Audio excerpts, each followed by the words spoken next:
Did you know that in Norway, children as young as 6 can legally choose their own gender? This progressive policy reflects the country's commitment to individual rights and personal freedom, even for its youngest citizens, but it also raises intriguing questions about identity, society, and the role of parental guidance in a child's development. How does such a radical approach to gender identity impact Norwegian families and communities? Welcome to Halen Prison, a place that might make you question everything you thought you knew about incarceration. Imagine a prison where inmates have flat-screen TVs in their cells, share meals with guards, and have access to a fully equipped gym and music studio. This isn't a luxury resort, it's Norway's approach to rehabilitation and crime prevention. Norway's prison system stands in stark contrast to traditional correctional facilities around the world. At Halden, you won't find barbed wire fences or watchtowers. Instead, you'll see a modern complex nestled in a forest, designed to mirror life outside prison walls as closely as possible. The idea behind this unconventional approach is simple yet revolutionary. Treat inmates with respect and dignity,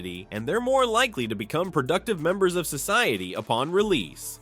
Let's take a closer look at the facilities that make Halen Prison so unique. Each inmate has a private room with an ensuite bathroom, a flat-screen TV, and a mini fridge. The prison boasts a state-of-the-art gym, a rock climbing wall, and even a recording studio where inmates can nurture their musical talents. But it's not all about comfort and entertainment. Education and skill development are at the core of Halden's rehabilitation program. Inmates have access to vocational training workshops, classrooms, and a well-stocked library. Perhaps the most striking aspect of Halen Prison is the relationship between inmates and guards. Here, guards don't carry weapons and often engage in activities with prisoners, from sports to cooking classes. This approach fosters a sense of community and mutual respect, breaking down the traditional barriers between inmates and staff. Now, you might be wondering, does this luxury prison approach actually work? The statistics speak for themselves. Norway boasts one of the lowest recidivism rates in the world, with only 20% of released prisoners reoffending within 5 years. Compare this to countries with more punitive prison systems, where recidivism rates can exceed 50% or even 60%.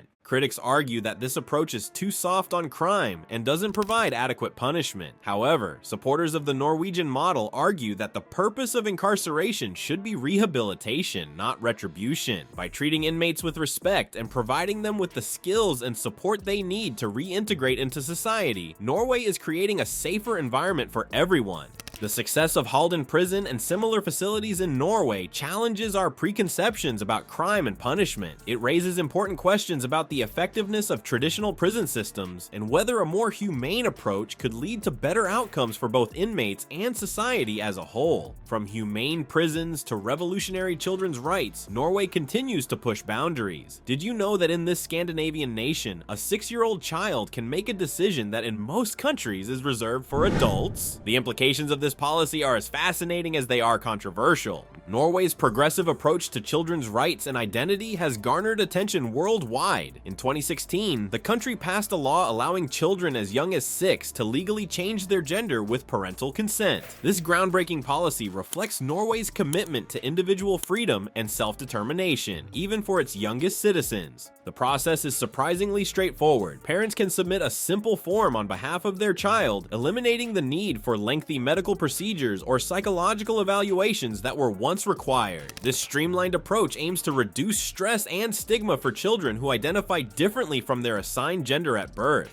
However, this policy has sparked intense debate both within Norway and internationally. Supporters argue that it provides crucial support for transgender and gender non-conforming children, potentially reducing mental health issues and suicide rates among this vulnerable population. They believe that allowing children to express their true identity from an early age fosters a more inclusive and accepting society. Critics, on the other hand, express concerns about the potential long-term effects on child development and the challenges it poses to traditional societal norms. Some worry that children at such a young age may not fully understand the implications of their decisions or may be influenced by external factors. Experts in child development and gender identity have weighed in on the debate. Many argue that gender identity is typically established by age 3 and that allowing children to socially transition can have positive effects on their mental health and well-being. However, they also stress the importance of ongoing support and guidance from parents, educators, and mental health professionals throughout the process. process. The cultural impact of this policy in Norway has been significant, fostering more open dialogues about gender identity within families and communities. It has challenged societal assumptions about gender and encouraged greater acceptance of diversity from an early age. Some schools have even implemented gender-neutral policies and education programs to support this inclusive approach. As Norway continues to lead the way in progressive children's rights, the world watches with curiosity and caution. As the world debates Norway's stance on children's rights, another uniquely Norwegian practice flies under the radar. What if your local sports team, housing complex, or even entire city could summon you for unpaid work at a moment's notice? Welcome to the land of Douget, where community service takes on a whole new meaning.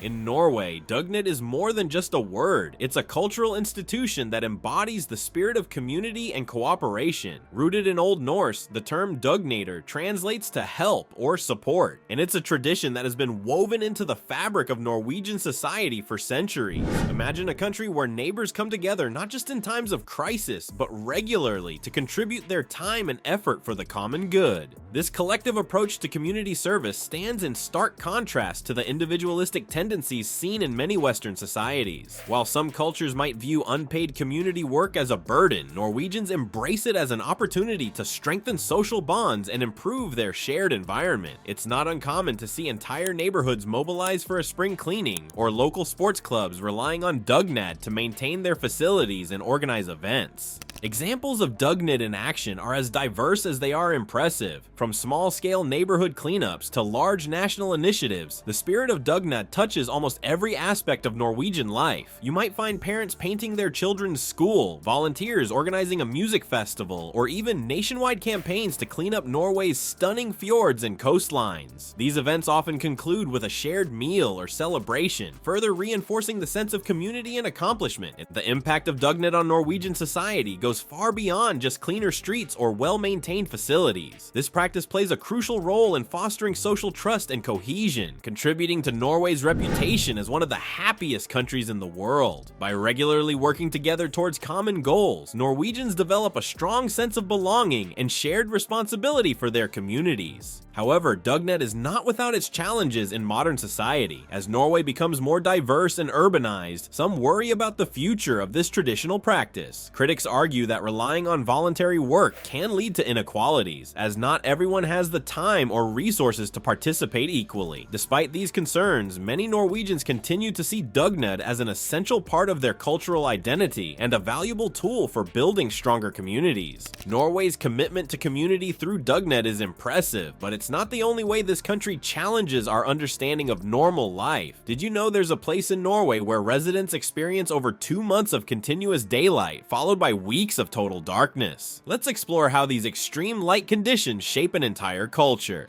Welcome to Svalbard, a Norwegian archipelago in the Arctic Ocean where the sun doesn't set for 69 days straight during summer. From May 18th to July 26th, residents live in perpetual daylight, a phenomenon known as the midnight sun, but the pendulum swings to the opposite extreme during winter when Svalbard plunges into polar night, a period from November to January when the sun never rises above the horizon. These extreme light conditions present unique challenges and opportunities for Svalbard's inhabitants. Imagine trying to maintain a regular sleep schedule when the sun is shining at 2 a.m. or staying motivated during weeks of darkness. Residents often rely on blackout curtains during the midnight sun to simulate nighttime and help regulate their circadian rhythms. During the polar night, many turn to light therapy lamps and vitamin D supplements to combat the potential effects of prolonged darkness on their mental health. The impact of these phenomena extends far beyond sleep patterns. Work schedules, social activities, and even the local economy are all influenced by these dramatic seasonal shifts. During the midnight sun, you might find people enjoying outdoor activities at all hours, capitalizing on the extended daylight for hiking, kayaking, or wildlife watching. Conversely, the polar night brings a different energy, with residents gathering for cozy indoor events and eagerly anticipating the ethereal glow of the northern lights. Research indicates that living under these conditions can affect mental health, particularly during the dark winter months. Seasonal affective disorder, SAD, is a concern, with some residents experiencing symptoms of depression related to the lack of natural light. However, Svalbard's inhabitants have developed remarkable resilience and adaptability. Many embrace the unique aspects of their environment, finding beauty and opportunity in both the endless days of summer and the star-filled nights of winter.